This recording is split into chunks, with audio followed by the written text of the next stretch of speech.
LSU is still one of the biggest threats in the SEC.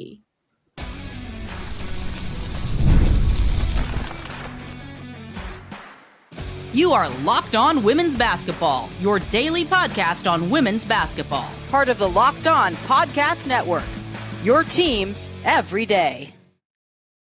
Hello, everyone, and welcome to Locked On Women's Basketball, your number one sports podcast network, free on YouTube and wherever you get your podcasts. I'm here with Golden State Valkyries analyst Sophia Jones. I'm Clea Butler, the sideline reporter for the Chicago Sky, and we have a lot to cover today, so stick with us. We're going to have to fly by some of these. We're going to go over Unrivaled and the history that happened this past weekend. There was a lot of upsets this weekend as well. But first, if anybody watched our last episode and was like, whoa, slow down, LSU only beat Georgia, don't say that they're on a roll, I was correct, and I will accept apologies later. However, LSU defeats Texas 70-65. LSU had dropped in the rankings from number 5 to number 12, beat the number 2 team in Texas, and they were looking back to their typical LSU ways. LSU forced 17 Texas turnovers, which was an all-time high for the Longhorns this season. So defensively looking really good, and were able to stay with it the entire game. They also led in rebounding 44-35. Mikaylah Williams led the way for LSU, had 20 points, 7 rebounds, 4 assists, and 5 steals. Then Flau'jae Johnson had 10 points, Malaysia Fuwiley 10 points, Zakiya Johnson 10 points, Jada Richard 10 points. It was an overall balanced attack with a lot of strong defensive stances. Yeah, the narrative around LSU this season has primarily been about their offense and the high output they're able to do from that end. But their output wasn't even the same this game. It was really their defense that allowed them to get this win. They looked comfortable and they could speed the game up. And for the first time this season, Texas looked flustered. You saw those turnovers. They even forced Rory Harmon to be out in that fourth quarter. I think that was another huge reason why Texas never quite looked flowy on offense. But LSU, they, like you said, they definitely proved why they're still one of the biggest contenders in this SEC, because Texas looked like one of the untouchables this season along with UConn, but clearly not anymore. Yeah, I think the SEC is really exposing that anybody can be beaten on any given night. For Texas, Madison Booker, she had 24 points, 7 rebounds, but she had 6 turnovers. We talked about a little bit, you just mentioned, alluding to Rory Harmon getting benched in that fourth quarter. She did struggle shooting that night a little bit, but however, head coach Vic Schaefer made a note post-game saying that they were playing without her in the fourth quarter. That is why they continued to play without her, and felt they were playing better with Brianna Preston, who is a sophomore on this team. She was taking over for Rory Harmon's position at that point. But Rory Harmon only had, you mentioned, 2 turnovers during that whole time. Do you think it was a better choice to have Bree in over Rory in that situation, especially late game? With turnover management, I think you look to having Rory Harmon handling the ball the majority of the time. And because Texas's offense really stalled, I felt like throughout the game, what their biggest Achilles heel was on that end of the floor was that their offense became predictable. It felt like every single time they were just feeding the post in paint almost every single possession. And LSU was just completely sitting on that. They were sending doubles, triples, and Texas couldn't convert from the perimeter, which is why I could see the justification behind not playing as Rory Harmon as much, because she's not a 3-point shooter. But LSU just completely sagged and allowed Texas to do whatever they want in terms of shooting 3-pointers, because the Longhorns never made them pay. Next up, LSU will play Oklahoma. So they are continuing their run against ranked opponents. For Texas, they will face Auburn, hopefully a game they can bounce back in. But number 5, Oklahoma, and number 6, Kentucky went up against each other. Kentucky winning 63-57. That was another good one. Oklahoma jumped out early, led 24-11 in the second quarter, but Kentucky rallied before halftime, tied the game 34-34. And then in the fourth quarter, Kentucky held Oklahoma scoreless in the final 4 minutes of the game and scoring the last 6 to seal the deal.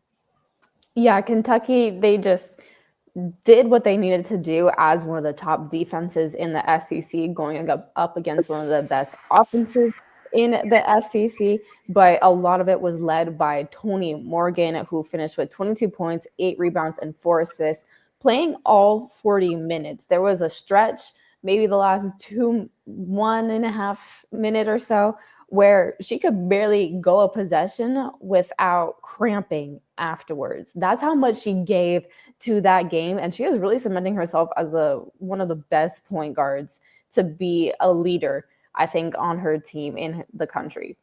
Yeah, absolutely giving her body away for the game. That's how dedicated she is to this. And our next one, number 4, UCLA went up against number 25, Nebraska, and had a pretty comfortable win, 83-61. This was a road win for UCLA. They took control of the game early, went on an 11-2 run in the first quarter, built a double-digit lead by halftime, and then just kind of maintained that through the second half.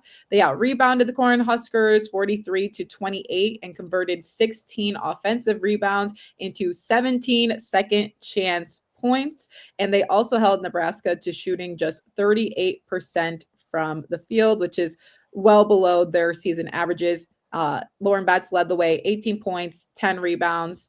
And then Gianna Niepkin, 16 points, 6 assists.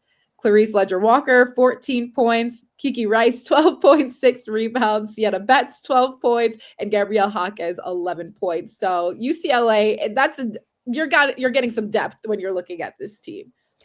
Exactly. It feels like ever since they had that loss to Texas, they've just been on cruise control, quite frankly. They've been getting these comfortable wins. They've looked extremely dominant, especially Lauren Betts. She suffered a little bit of an arm injury in that Texas game.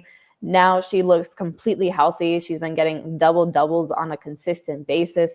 Double-doubles and throwing in those 4 blocks and 5 steals. So she's really anchoring UCLA on both ends of the floor.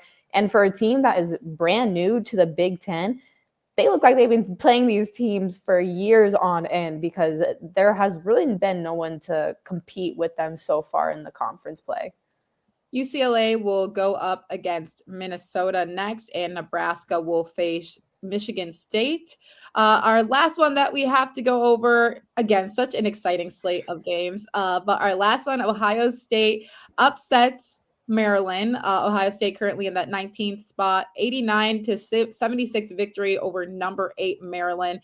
And I mean, if you're watching women's college basketball right now and you saw Jaloni Cambridge pop out and just really show out against Illinois in front of Asia Wilson, she said, I have to keep the good vibes going. She led the way, scoring with 28 points, 9 rebounds, and 8 assists.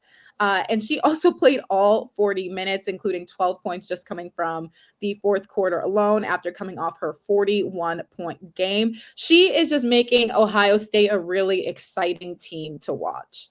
She really is. And Maryland has been another team that has looked really strong in this entire season up until their first loss just a couple of games ago.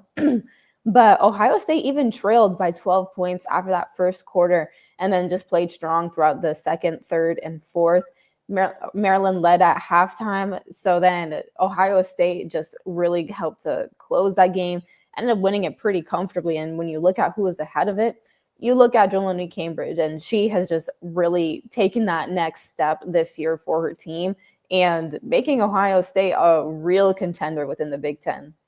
This was Ohio State's first top 10 win of the season, so big resume booster for them within this conference. But coming up after this, some big wins we just mentioned, but there was also some more upsets. Fridays always feel different during basketball season, and FanDuel is making them even better. Every Friday before the game tips off, FanDuel gives fans a new way to kick off the weekend with NBA Happy Hour. NBA Happy Hour is your official pregame, a limited time window where special offers drop right inside the FanDuel app before the action starts. Opening the FanDuel app during happy hour always brings something new: boosts, bonuses, and surprises. Personally, I was treated very well the other day when the Bears won, the Bulls won, the Blackhawks won. So trust me, I was checking that app and making sure that I was good with my NBA happy hour. So before tip-off, check the FanDuel app and see what's dropping during NBA happy hour every Friday from 6 to 7:30 p.m. Eastern. A little basketball, a little action, and a whole lot of Friday energy. That's NBA Happy Hour only on FanDuel, the official sportsbook partner of the NBA.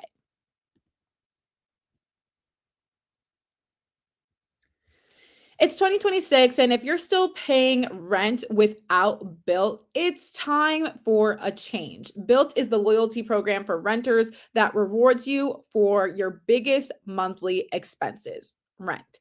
I live in Chicago, and trust me, rent is not my favorite word at all. When I think about it coming up each month, I'm like, oh, have to pay that again. But with Bilt, every rent payment earns you points that can be used towards flights, hotels, Lyft rides, Amazon.com purchases, and just so much more. And here's something I'm really excited about. Starting in February, Bilt members can earn points on mortgage payments for the first time. So soon you'll be able to get rewarded wherever you live and unlock exclusive benefits with more than 45,000 restaurants, fitness studios, pharmacies, you name it, all within your neighborhood. Personally, I would redeem my points for some fitness studios. I'm a big fitness girly. I also go to Core Power a lot, and that is fortunately on the list. So I would redeem my points for that if I were you.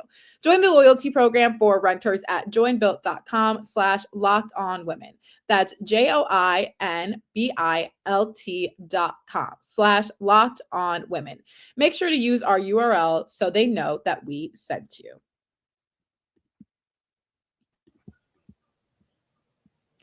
All right. There was some upsets that happened this weekend as well. I think one of the more shocking ones for me was maybe number 2 North Carolina and Notre Dame, who has dropped out of the rankings, but really trying to cement themselves in the ACC still.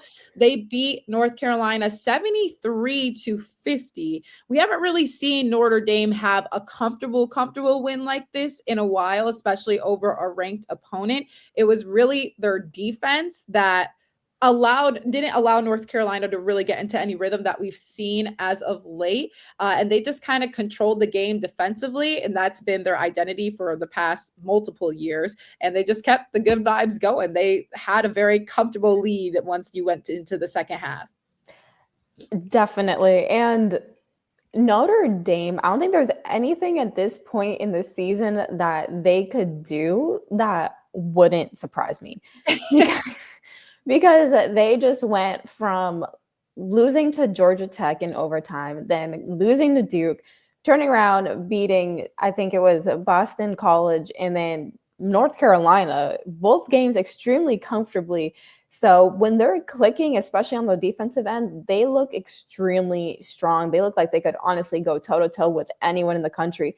However, when they're not, and you look at just especially the shot distribution, that is when things look a little scary for them. And I think this game, they were clicking. Hannah Hidalgo, she led the way offensively for Notre Dame and got enough contributions around her to generate enough offensively. But Hidalgo, she finished with 31 points, 8 rebounds, 6 assists, 7 steals. But what I'm really, really happy about is only 1 turnover. So she was efficient shooting the ball, and she was taking care of it, which I think in some of Notre Dame's losses, she gets a little bit loose in that area, but she did not this game. I think that was a huge reason why they won. Also getting major contributions from Cass Prosper and Vanessa De Jesus, who made, I think, her first 4 shots from the 3 of the game. So that was huge in opening up the floor off the jump. I mean, looking at some of these comparisons too, Notre Dame had 27 points off of turnovers compared to UNC's 5. They had 30 30 points in the paint, 17 second chance points, 15 fast break points. They didn't have any bench points compared to North Carolina having 15. So you know that the players that were out there, their starters are playing essentially the entire 40 minutes of the game, but they were all clicking. And we've seen this in some of their wins. Their defense is going to get them going. And when they're feeling comfortable in it and they're getting out, they're getting they're getting fast breaks, whatever the case may be, they're getting stops defensively. They are a very difficult team to try and outrun and outpace. Yeah, especially when you have Hannah Holdago miss track start to set the tone in the backcourt. When you have someone that is just getting these steals and picking off players right in the backcourt, there's not as much defense left behind. So she's just taking it one-on-one and finishing almost every single time. Another big one, Washington falls to Purdue 78-72 in overtime. This is Purdue's first win over a ranked opponent since 2023, I believe. Let me check that stat. However, the Boilermakers were making it rough for Washington. Overall, really strong game. And to force this ranked opponent right now, Washington, who we've seen have a pretty solid season so far, into overtime is impressive in itself. Definitely. And Washington, not to the extent of, but to a similar degree, they're a little bit like Notre Dame, where you would like to see a bit more consistency from their end, because they went from having some really great wins, they're beating a ranked opponent, and then they're dropping a winnable contest the next game. We've talked about how they're in and out of the poll like almost every single time. So like to see a little bit of consistency from Washington if they're going to cement themselves within just college basketball, not even the Big Ten. But for Purdue, that was a huge win because they were towards the bottom. They were only 1-4 at that time. So this was a real confidence boosting game for them. Tara Day and Madison Layden-Zay each scored 19 points in this win. They overcame a 13-point second quarter deficit for their second consecutive come from behind win. And again, I have to mention that I'm from Chicago again. We love a good come from behind win. That is the identity for the Chicago Bears right now, at least. So if Purdue wants to take some notes from the Heart Attack Bears and Mikaylah Williams, I'm personally all for it. We love an underdog story, but we also have to chat. I'm getting a little bit disappointed here. We have to chat about Iowa State. They drop another game to West Virginia. West Virginia beats them 83-70. Audie Crooks had 22 points, 10 rebounds. But defensively, Iowa State isn't looking as – we know they can put out offensively. I think that's the least of their concerns, especially when you have Audie Crooks averaging a double-double. But defensively, it looks like they haven't been able to really find their, I guess, identity when it comes to it. There's not a lot of help side when it comes to certain things. The rotations look a little bit off. There's something not clicking on that side. Now, unfortunately, defense in my brain does win championships. You and a lot of people, because I mean, I think most people are starting to see some of these clips circulating of people of highlighting Audie Crooks' defense, where it seems like these teams are starting to figure it out. If you call her up into some kind of high on ball screen action or just any ball screen action, she doesn't play in that drop or in the gap maybe as aggressively as she could to deter some of the drives. And I think other teams, I mean, in this 3-game skid that Iowa State is on, they lost to Baylor, Cincinnati, and now in West Virginia. Teams are starting to figure out Iowa State a little bit, because Iowa State was looking like they were on top of the world for a good portion of this season up until, honestly, this new year. Yeah, I mean, we all know how much I ride for my girl Audie Crooks, but some of those clips were a little upsetting. I'm not going to lie. I'm like, Audie, we can do better than this. So we'll see what Iowa State can do. But last quick one we want to mention, USC goes down to Minnesota 63-62, really tight one. Now USC is 2-3 in the Big Ten. Minnesota advances to 3-2 in the Big Ten. What stood out to you most about that game? USC just needs to get more contributions. I think you look at Jazzy Davidson. She played 40 minutes, had 21 points. Kara Dunn, 39 minutes, 27 points.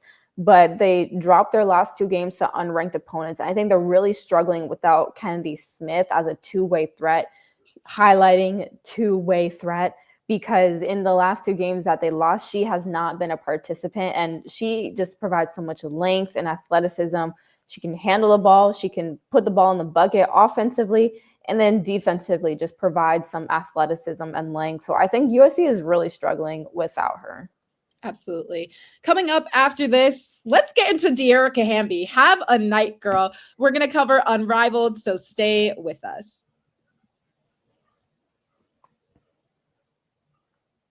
During basketball season, there is nothing like being in the building. The crowd, the first big run, the concessions. I mean, fans want to be there for those moments and not stuck refreshing screens or at home. And that's where Gametime comes in. The Gametime app gives fans the advantage back, making it incredibly easy to score amazing tickets, fast, simple, and without the guesswork. I recently got some Unrivaled tickets to go watch them for the first time this upcoming Friday, and I'm really excited. Use that seat before or the seat view map, which is absolutely key, especially in an arena that you're unfamiliar with. You don't know the sections. You don't know if there are any obstructions. You want to make sure you can see over other people's heads or around bowls, whatever. So that feature is definitely it. And prices include fees up front, so the total is clear from the start. So take the guesswork out of buying tickets with Gametime. Download the Gametime app, create an account, and use code LOCKEDONNBA. That's LOCKEDONNBA for $20 off your first purchase. Download the Gametime app today and get in on the action.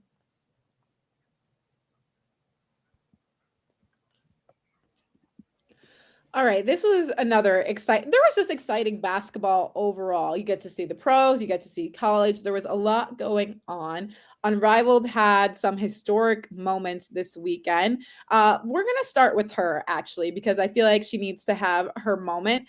Dearica Hamby, for final, they went 1-1 on the weekend. However, her 40 points for in their game was the single game scoring record, the first ever 40-piece in Unrivaled history. And it's funny because just the night prior, Kelsey Plum had 38 points. So I know she was a little tight, that she was so close, yet a little bit off. But I think I really enjoyed that Dearica Hamby did this, because I feel like she's one of those players that doesn't necessarily always get the recognition that she deserves. She's maybe sometimes flies a little bit more under the radar, but she is truthfully one of the most impressive and versatile players that honestly you've seen within the WNBA in general. Had a really strong season. She's a mother. She's bounced back. She's fought back from a lot of different things. I'm glad that it was Dearica Hamby that got this historic moment. Definitely. And you just talk about her versatility. And on the court, she is such a difficult matchup because she has the height of a post, but the athleticism of a perimeter three slasher guard. And I think that in the Unrivaled format, full court 3-on-3, that is especially where she thrives. And it really helped to get Vinyl their first win of the season, something that they were searching for. But like you said, I think it was very fitting that Dearica Hamby got this 40-point piece, or for the 40-piece, the first ever in Unrivaled history. And I know for Kelsey Plum, with that 38 points, she tied the single game scoring record. She was probably feeling comfortable. She did that on Saturday. She helped to get Phantom their first win in dominant fashion against the Lunar Owls. But she was probably like, oh, this is only my second game in this league. I'm about to run it. And Dearica Hamby just does an Uno reverse the very next day. So it'll be a lot of competition upcoming in Unrivaled. So we have to get into Chelsea Gray, of course, too, who had 37 points. So we had a 37-point game, a 38-point game, and a 40-point game. Everybody just kept one-upping each other essentially throughout the weekend. They're like, oh, you had 37? Well, I'm going to get 38. You had 38? Boom, I'm going to break the record. But obviously this 37 points is coming from the point god in Chelsea Gray, who this is her bag. You know, we've talked about Paige Becker's really being able to go off on these 1v1. Obviously it's 3v3 style, but she basically said it's basically a bunch of 1v1s that she's doing. Chelsea Gray is just next level when it comes to this, and she is keeping Rose as one of the scariest competitors in Unrivaled, because when she pointed at that championship banner and said that that was the standard, she was not playing around with people at all. She meant that wholeheartedly. Exactly. And Rose is really looking like the team to beat in Unrivaled. They went 2-0 this weekend. They're undefeated. And Chelsea Gray is right at that helm. I think she just thrives so much in this environment because teams can play extremely fast. So when you play fast, you have all these runners, you have extra movement, there's more space in this movement. And that's where she can have the passes that we've seen. That's where she can use that single coverage to get a bucket herself, especially with her mid-range pull-ups, just so extremely shifty. Even her defense, I don't know why people don't know that the scouting report against Chelsea Gray at this point is to not bring the ball low, because elsewhere it looked like she's, I don't know, just picking daisies, and all of a sudden she'll get her hand and going in the and strip you and then go the other way. And so I don't know why that's not the scouting report or common consensus known about Chelsea Gray at this point. And she's so sneaky about it too. And I think what's so impressive is that she will literally strip you in front of your face and not even foul you. Like, by the time you realize that you have been stripped, she's already on the other side of the court, and she's probably hitting a transition three in your face just so that you know that she is not to be messed with. Chelsea Gray, obviously we understand why she is part of a championship level team. And just, I love watching her. Like, there's literally no more that I could say besides the fact that I love watching her. Rose goes 2-0 on the weekend because of her. They were able to beat the youth in the breeze. Dom Malunga and Paige Beckers looking to get more comfortable with each other. I think this is exactly what Paige wanted, because as much as Paige can go get a bucket on her own, I think at the core of her guardship, if you will, she still wants to feed the bigs. And I think she's most excited about seeing Dom Malunga be able to grow in this environment. Malunga is getting more used to the physicality and pace of Unrivaled. I think that we've already seen that from their first to second to third game. They were 1-1 and even gave Rose a run for their money in that game as well. But those two connections is something that I only think will continue to develop even stronger. And I'm still waiting on my dunk. And I really do think that it is going to happen very, very soon. It's definitely coming. I can feel it. Another just quick ones. Laces beat the Miss beat Laces 83-81. Some teams that are still struggling, the Lunar Owls as well as the Hive. They're looking to get into their rhythm. Obviously, Lunar Owls really struggling without the Fisa Collier and Skylar Diggins. Yeah, they have a little bit of figuring out to do, and same thing with Hive. But I think for Hive, they have the players and the talent on their team. They just need to get used to that 3-on-3 format and playing with each other. Well, that'll do it for us today on Locked On Women's Basketball. I hope I didn't overwhelm you guys with information on the day, but we will be back tomorrow. Thank you so much for tuning